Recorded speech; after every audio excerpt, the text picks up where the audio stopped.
Shuri? Speaking of time, hello, mic test! Parang hindi ko na pala kailangan ng microphone.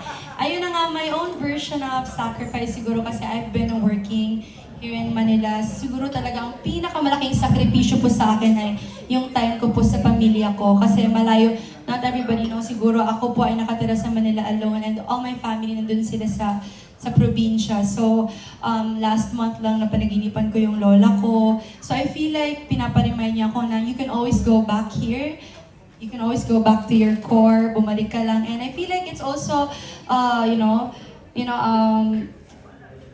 magandang lesson siya na kung may nararamdaman ka man, you can always go back to where you came from para So I'm going back to the island. I'm going back to Bantayan, visit my lola, tapos, renew my internal health, lahat-lahat na mental health. So, yun yung gagawin ko sa Holy Week. Baka huwag kang makakalimot sa iyong pinanggalingan. It's been a really, really crazy roller coaster ever since after PBB. So I really just want to take the time off to relax, have fun, and enjoy. So this Holy Week, for the sacrifices, not really much on that, but really just taking my time, praising God for a lot of the blessings that He gave me, and just winding down. I'm going to Vietnam with a few of my friends, some family. Actually, hey, Michael! My best friend's going. My best friend's coming, Ate Cheska, you know her as Tally from Ating Kapatid. We're going together. My videographer who's there is also my best friend. We're going together. Oh, diba? Walang... Michael talaga. Ano to, Michael? It's just amazing friendship.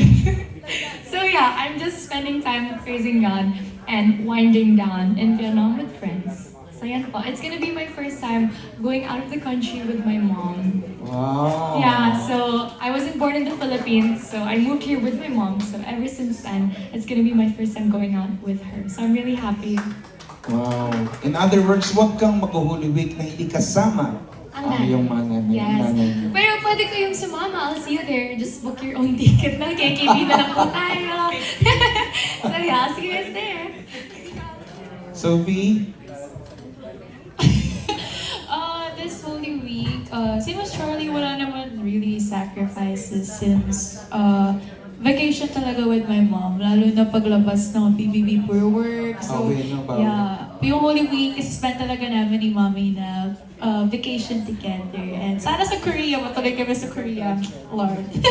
Sana matuloy. And yun lang, gusto na talaga namin mag-bonding paglabas na kaming dalawa lang. Kasi ang dami pa namin mga hindi napapagkwentuhan. And gusto rin namin na mag-food trip, yeah, sa Korea. Yun po. Oo, sarap naman. No? Huwag kang hindi babawi sa time with your mom. Shuri? Speaking of time,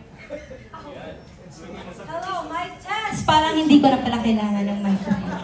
Ayun na nga, my own version of sacrifice siguro kasi I've been working here in Manila. Siguro talaga ang pinakamalaking sakripisyo po sa akin ay yung time ko po sa pamilya ko. Kasi malayo, not everybody knows, siguro ako po ay nakatira sa Manila alone and all my family nandun sila sa probinsya. So, last month lang na panaginipan ko yung lola ko. So, I feel like pinaparemind niya ako na you can always go back here. You can always go back to your core, bumalik ka lang. And I feel like it's also, magandang lesson siya na kung may nararamdaman ka man, you can always go back to where you came from para So I'm going back to the island. I'm going back to Bantayan, visit my lola, tapos, renew my internal health, lahat-lahat na mental health. So, yun yung gagawin ko sa Holy Week. Baka huwag kang makakalimot sa iyong pinanggalingan. Alright, Shuri. Thank you very much, Shuri. Kira? Ako naman this Holy Week, I don't know if other people share the same practice as I do, pero pag Holy Week talaga, I don't eat meat. Dapat fish lang. Kayo din ba? Ganon, yes. I see a few people nodding. Okay, thank God. Yun lang naman yung sa sacrifice. And plans for Holy Week, sa ngayon wala pa.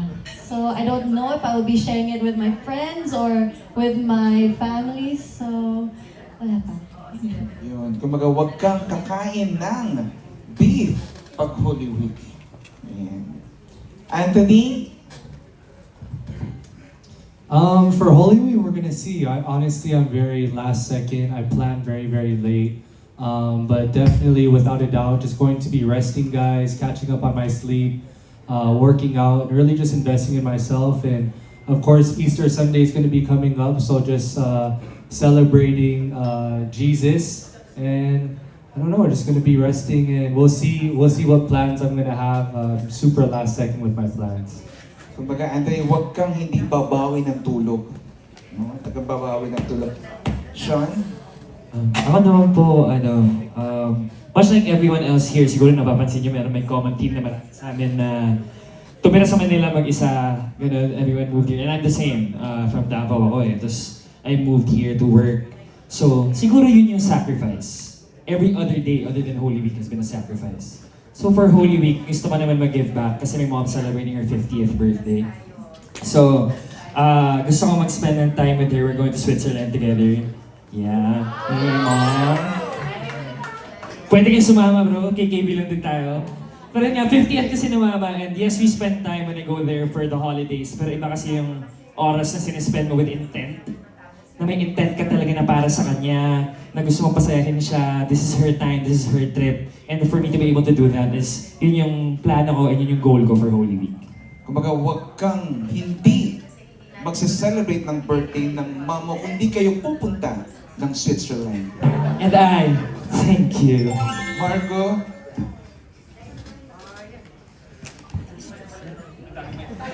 Yo, chill. Tatlo. So, Thank you, Marco. as for me naman, siguro since I just got out from the house, siguro it's been quite some time din na hiwalay ako sa family ko. And after that, parang syempre nagkaroon ng mga guestings sa mga ganap.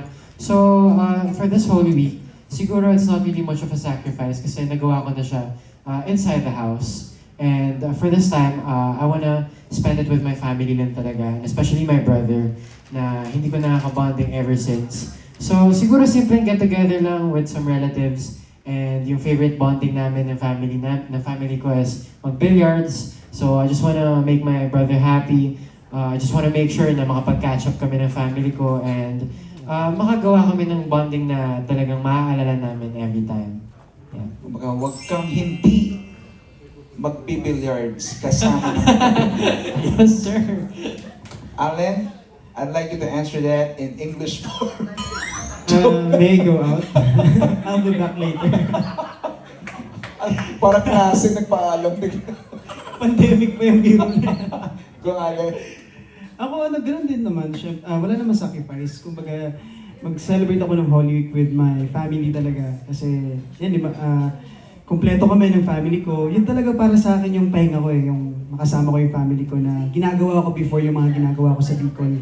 Like, lahat ng mga favorite kong gawin, mga friends ko, yung mga pagkain na gusto ko, ginagawa ko siya every time na umuwi ako ng Bicol. And ngayon, siguro yung sama-sama kami makapagsimba ngayong Holy Week, yun talaga. Kumbaga, huwag kang makakalimot sa mga bagay na ginagawa mo nung kayo at ang iyong pamilya ay naninirahan pa sa Bicol. Tama ba? Actually, lahat ng family ko nasa Bicol talaga. Oo. Ayan. Thank you very much, Al. Michael. I know this Holy Week, I'm excited kasi last year we were in Pinoy Big Brother, some of us. And Natok ka ba? Joke lang. and siguro at the time, I learned to really reflect on sacrifices, and it's not really a week of just relaxation and pahinga. Kumbaga, it's really about God and the sacrifices He's done for us. So for me, my biggest sacrifice is really to think about Him more often and talagang thank Him for all the blessings He's given me this year and moving forward rin. But siguro din kasi as an actor, it's bihira to get pahinga. So what we do is sinusulit namin yung Holy Week. So hopefully I get to find some rest and maybe travel a little bit kahit napakamahal ng gas. Pero ayun, maybe we'll see where I will go this week. In other words, don't forget to thank God for all the blessings He has given you, your family, your loved ones, and we'll be right back. Naubusan. Josh? Oh, yes. Before anything, gusto ko syempre magpasalamat sa inyo lahat for coming. I know you guys are busy, but you made time for all of us here. And we're thankful, and thank you din, Marco. But anyways, ayun nga. Ako, my greatest sacrifice ba? Or my sacrifice for Holy Week. Yung sinabi mo kanina. Ako yun nga eh. So, ang sacrifice ko nga for this Holy Week. Hindi, of course, I think it's the same as Sean. I'm away from my family kasi they're really far. So, I can't really go there and come back. Kasi may mga schedule ako na kailangan habulin. So, siguro yun yung sacrifice ko, not spending time with my family. Almost most of the year. Halos mga 3 weeks na kami nagsasama per year. So, I think that's my greatest sacrifice of not being to see them grow, lalo yung mga younger sisters ko, para lang mas maganda yung future ko. So, for this Holy Week, I'll be working then. I'm gonna be doing some online content lang. And if ever may magaya or if I have free time, I might... Bro, tara. Pwede tayo. If ever, yun nga, if possible, to go out of the city, that would be nice. Pero at the moment, wala naman. Focus lang talaga ako sa work.